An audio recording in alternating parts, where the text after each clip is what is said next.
Great, Sarah. We'd love to hear from you. Take her away. What?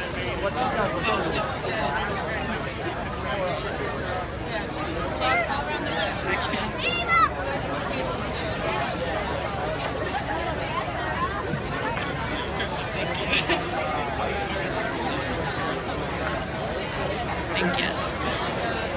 Welcome everyone to the 2017 Valerie Fun Walk and Jag Physical Therapy 5K. Congratulations. Where are you going? I don't know. You just walked away. You just walked away. Congratulations to all the runners who made it. When I was asked if I wanted to run, I decided that running was not really for me, so I didn't. My name is Sarah Stoma, and you may recognize me, more likely my voice, from the Valerie Fun PSA that was filmed. It is my honor, on behalf of all the patients here, and who couldn't make it, to welcome you to this incredible event. My family and I have been fortunate enough to watch this event grow over the years. When we first began participating in this event, it was a small 100 plus people in Liberty State Park, and now it's almost 5,000 people as we stand here.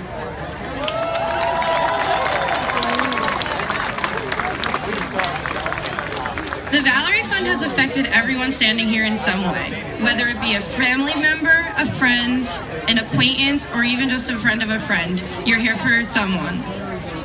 For me, the Valerie Fund became a part of my life when I was 4 years old. In 2003, I had come down with a mean case of strep throat, like almost every kid gets at some point in their life. But the fever that came along with that strep throat just wouldn't break, so my mom decided it was time for me to take a trip to the doctor, where she told my parents that I needed to go see a hematologist. When my parents got called back into the office, it was confirmed that I had acute lymphoblastic leukemia, or better known as ALL. From the moment the words "Sarah has cancer" were uttered in that office, my life and my family's lives changed forever. After 2.5 years of treatment, though, I'm thankful to say I'm 12 years in remission.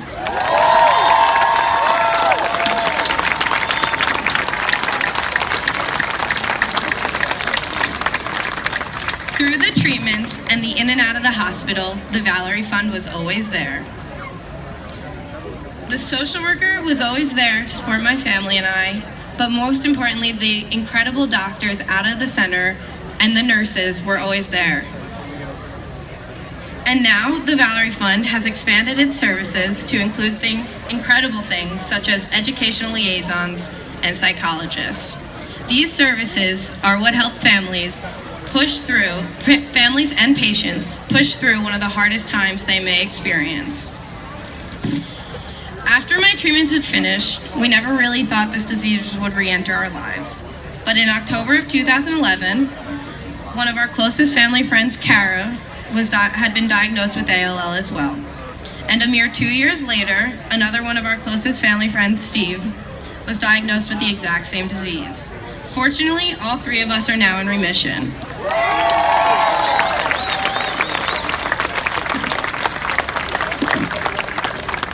In the midst of this, though, I really couldn't help but think, why was this disease surrounding us? And why would it eerily come to haunt my family not once, but 3 times? These are the questions I knew could not be answered, probably can never be answered, but that doesn't mean that I didn't and I still don't think about them. Looking back on all this has taught me a valuable lesson, that it's hard to learn at such an early age. All these experiences have taught me about how to never give up hope, because just when you think you're out of options, hope can push you through. My point is exemplified by this quote by Desmond Tutu. Hope is being able to see that there is a light despite all of the darkness. This shows you that you have to take small steps in order to get through the hard times. This experience has also brought me to one of the most significant things I've done up until this point. I recently turned 18 in March. 18 is that age where people think you're young and you're careless and you're self-centered. But for me, 18 brought a new meaning into my life. 18 brought me the freedom of knowing that I fought for where I am and I've won. To celebrate this, I decided that I wanted to get a tattoo that symbolized my fight. I had actually come to this decision when I was 16 years old, but naturally my parents wouldn't sign off on it. After basically a 2-year lively debate with my mom, on April 12th, I got a beautiful tattoo of the word hope intertwined into the leukemia ribbon.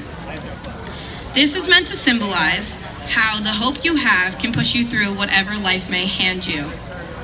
Unfortunately though, my story is only one of thousands like it. But that is why we gather here today. We gather here to fight against blood disorders and cancers we have all suffered through. But none of us would be here without the incredible work of Sue and Ed Goldstein, who were just recently inducted into the New Jersey Hall of Fame.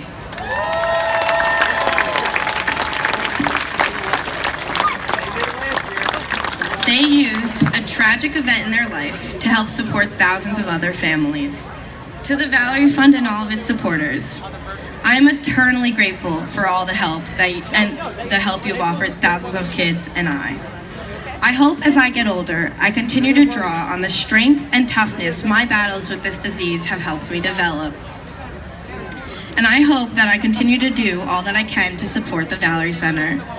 Finally, I owe many thanks to Bunny and Barry and all the other incredible office staffs who have offered countless hours helping kids in need. I also want to thank all the incredible children who continue to fight and never give up hope. Most importantly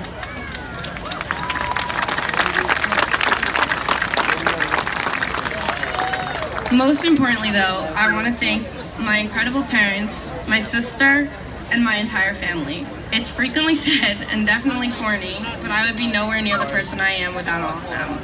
I hope that you all keep up hope and have a great day today. Sarah Stone, everybody.